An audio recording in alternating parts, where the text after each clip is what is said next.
Hello everyone, welcome back to my YouTube channel. ಇವತ್ತು ಏನು ಹೇಳಕ್ಕೆ ಬಂದಿದ್ದೀನಿ ಅಂದರೆ, ನೀವು ITI ನಂತರ ಮಾಡುವಂಥ ತಪ್ಪುಗಳನ್ನ ಏನು ಮಾಡಬಾರ್ದು ಅಂತ ಹೇಳೋಕ್ಕೋಸ್ಕರ ಈ ವಿಡಿಯೋನ ಮಾಡ್ತಾಯಿದ್ದೀನಿ.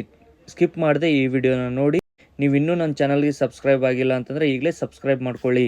ನೀವು ಈಗ ಮಾಡೋ ಸಣ್ಣ ತಪ್ಪೆ ಅದು ಮುಂದೆ ದೊಡ್ಡದಾಗ್ಬೋದು. ಅದಕ್ಕೋಸ್ಕರ ನಾನು ಹೇಳ್ತಾ ಇದ್ದೀನಲ್ಲ, ನೀವು ಈಗಿರ್ತಾನೆ ಆ ತಪ್ಪುಗಳನ್ನ ಸರಿ ಮಾಡ್ಕೊಳ್ಳಿ ಆದಷ್ಟು. ಮತ್ತು ನೀವು ಎಲ್ಲೆಲ್ಲಿ ತಪ್ಪುಗಳನ್ನ ಮಾಡ್ಬೋದು ಅಂತ ನೋಡೋದಾದರೆ, ಜಾಬಲ್ಲಿ, ಅಪ್ರೆಂಟಿಸ್ಶಿಪ್ಪಲ್ಲಿ ಅಥವಾ ಡಿಪ್ಲೊಮೋದಲ್ಲಿ ಅಥವಾ ನೀವು ಖಾಲಿ ಸುಮ್ಮನೆ ಇರೋದ್ರಿಂದನೂ ಅದು ಕೂಡ ಒಂದು ದೊಡ್ಡ ತಪ್ಪೆ. ವಿವರವಾಗಿ ಮುಂದೆ ಹೇಳ್ತಾ ಹೋಗ್ತೀನಿ. ಈ ವಿಡಿಯೋದಲ್ಲಿ ಹೇಗೆ ನಿಮ್ಮ ತಪ್ಪುಗಳನ್ನ ತಡಿಬೋದು ಅಂತ ಈ ವಿಡಿಯೋದಲ್ಲಿ ನಾನು ಸ್ಟೆಪ್ ಬೈ ಸ್ಟೆಪ್ ತಿಳಿಸ್ಕೊಡ್ತಾ ಹೋಗ್ತೀನಿ. ಮೊದಲಿಗೆ ಉದ್ಯೋಗ ಸಂಬಂಧಿತ ತಪ್ಪುಗಳನ್ನು ನೋಡೋಣ. ಹಾಗಂದರೆ ಜಾಬ್ ರಿಲೇಟೆಡ್ ಮಿಸ್ಟೇಕ್ಸ್ ಅಂತ ಹೇಳ್ತಾರೆ. ನೀವು ಏನು ಮಿಸ್ಟೇಕ್ ಮಾಡ್ತೀರಾ ಅಂದರೆ, ನೀವು ITIನಲ್ಲಿ fitter trade for the example ಮಾಡಿದರೆ, ನೀವು ಮೆಕ್ಯಾನಿಕಲ್ ರಿಲೇಟೆಡ್ ಜಾಬ್ನೇ ಸೆಲೆಕ್ಟ್ ಮಾಡೋದು ತುಂಬ ಉತ್ತಮ. ಅದು ನಿಮ್ಮ ಕೆರಿಯರ್ನ ಬಿಲ್ಡ್ ಮಾಡುತ್ತೆ, ಆಯಿತಾ. ನೀವು ಇನ್ ಕೇಸ್ ಬೇರೆ ಟ್ರೇಡ್ನ ಅನುಗುಣವಾಗಿ ನೀವು ಕೆಲಸಕ್ಕೆ ಸೇರಿದ್ರೆ, ನೀವು ನೆಕ್ಸ್ಟ್ ಜಾಬ್ನ ಚೇಂಜ್ ಮಾಡುವಾಗ ನಿಮಗೆ ಪ್ರಾಬ್ಲಮ್ ಆಗಬಹುದು.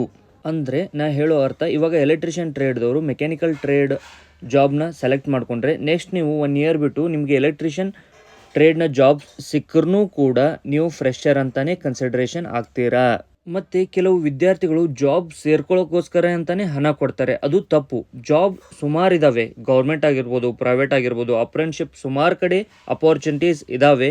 ನೀವು ಅದಕ್ಕೆ ಅಪ್ಲೈ ಮಾಡಿ. ಯಾವುದೇ ಕಾರಣಕ್ಕೂ ನೀವು ಜಾಬ್ಗೆ ಹೋಗುವಾಗ ದುಡ್ಡು ಕೊಟ್ಟು ಹೋಗಬೇಡಿ, ಅದು ಸರಿಯಲ್ಲ. ಯಾವುದೇ ಕಾರಣಕ್ಕೂ ನಿಮ್ಮ ಟ್ರೇಡ್ ರಿಲೇಟೆಡ್ ಜಾಬ್ನ ಸೆಲೆಕ್ಟ್ ಮಾಡೋದನ್ನು ಮಾತ್ರ ನೀವು ಮರಿಬೇಡಿ. ಆ ತಪ್ಪನ್ನ ಎಂದಿಗೂ ನೀವು ಮಾಡಬೇಡಿ.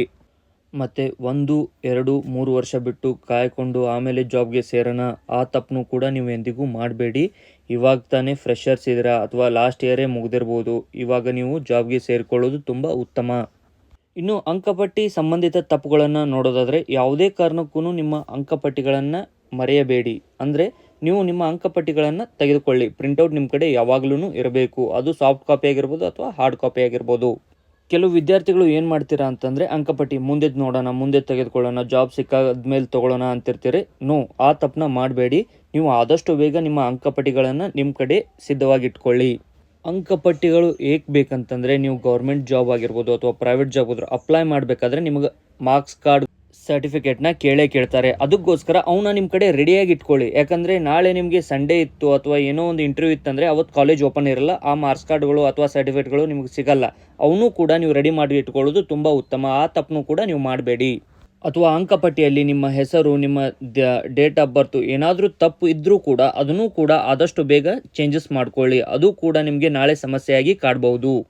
ಇನ್ನು ಅಂಕಪಟ್ಟಿಗಳನ್ನು ನೀವೇ ನಿಮ್ಮ ಖುದ್ದಾಗಿ ಡೌನ್ಲೋಡ್ ಮಾಡ್ಕೋಬೋದು. ಅದು ಕೂಡ ವಿಡಿಯೋ ನನ್ನ ಚಾನಲಲ್ಲಿದೆ, ಹಾಗೆ ಡೌನ್ಲೋಡ್ ಮಾಡ್ಕೊಳ್ಳಿ. ಮೊದಲಿಗೆ ನಾನು ಹೇಳೋದಾದರೆ, ನಿಮ್ಮ ಅಪ್ರೆಂಟಿಸ್ಶಿಪ್ಪನ್ನು ನೀವು ನಿಮ್ಮ 24 ಏಜು ಮುಗಿಯೋದ್ರೊಳಗಡೆ ನಿಮ್ಮ ಅಪ್ರೆಂಟಿಸ್ಶಿಪ್ ಕಂಪ್ಲೀಟ್ ಆಗಿರಲೇಬೇಕು. ಕೆಲವೊಂದಿಷ್ಟು ವಿದ್ಯಾರ್ಥಿಗಳು ಕೇಳ್ತಾರೆ, ಅಪ್ರೆಂಟಿಸ್ಶಿಪ್ ಏಕೆ ಮಾಡಬೇಕು ಅಂತ. ಅಪ್ರೆಂಟಿಸ್ಶಿಪ್ ಅನ್ನೋದು ನಿಮ್ಮ ಹ್ಯಾಂಡ್ಸ್ ಆನ್ ಎಕ್ಸ್ಪೀರಿಯನ್ಸ್ಗೋಸ್ಕರ ನೀವು ಅಪ್ರೆಂಟಿಸ್ಶಿಪ್ನ ಮಾಡಲೇಬೇಕು. ಏಕೆಂದರೆ ನೀವು ಆಗ್ತಾನೆ ಸ್ಟಡೀಸ್ ಮುಗಿಸಿ ಕೆಲಸಕ್ಕೆ ಸೇರ್ಕೊಂಡಿರ್ತೀರ. ಕೆಲಸದಲ್ಲಿ ನಿಮಗೆ ಎಕ್ಸ್ಪೀರಿಯನ್ಸ್ ಇರಲ್ಲ. ಆ ಸ್ಕಿಲ್ಗಳನ್ನು ನಿಮಗೆ ಕಲಿಸೋಕ್ಕೋಸ್ಕರ ಅಪ್ರೆಂಟಿಸ್ಶಿಪ್ ಅನ್ನೋ ಟ್ರೈನಿಂಗನ್ನು ಗೌರ್ಮೆಂಟ್ ಕಡೆಯಿಂದ ಕೊಡ್ತಾರೆ. ಇದಕ್ಕೆ ಸ್ಟೈಪಂಡ್ ಕೂಡ ಇರುತ್ತೆ. ನೀವು ಅಪ್ರೆಂಟಿಸ್ಶಿಪ್ ಮಾಡೋದ್ರಿಂದ ನಿಮಗೆ ಎಕ್ಸ್ಪೀರಿಯನ್ಸ್ ಕೂಡ, ವರ್ಕ್ ಎಕ್ಸ್ಪೀರಿಯನ್ಸ್ ಕೂಡ ಸಿಕ್ಕಂಗಾಗುತ್ತೆ. ಸೊ ಅದಕ್ಕೋಸ್ಕರ ನೀವು ಅಪ್ರೆಂಟಿಸ್ಶಿಪ್ ಮಾಡೋದು ತುಂಬ ಉತ್ತಮ.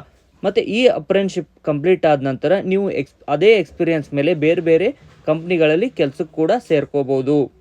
ಮತ್ತು ನೀವು ಗೌರ್ಮೆಂಟ್ ಹಾಗೂ ಪ್ರೈವೇಟ್ ಜಾಬ್ಗೆ ಅಪ್ಲೈ ಮಾಡುವಾಗ ಅಲ್ಲಿ ಒಂದು ಆಪ್ಷನ್ ಕೇಳುತ್ತೆ, ITI ಆದಮೇಲೆ ನೀವು ಅಪ್ರೆಂಟಿಸ್ಶಿಪ್ ಮಾಡಿದ್ದೀರೋ ಇಲ್ವೋ ಅಂತ.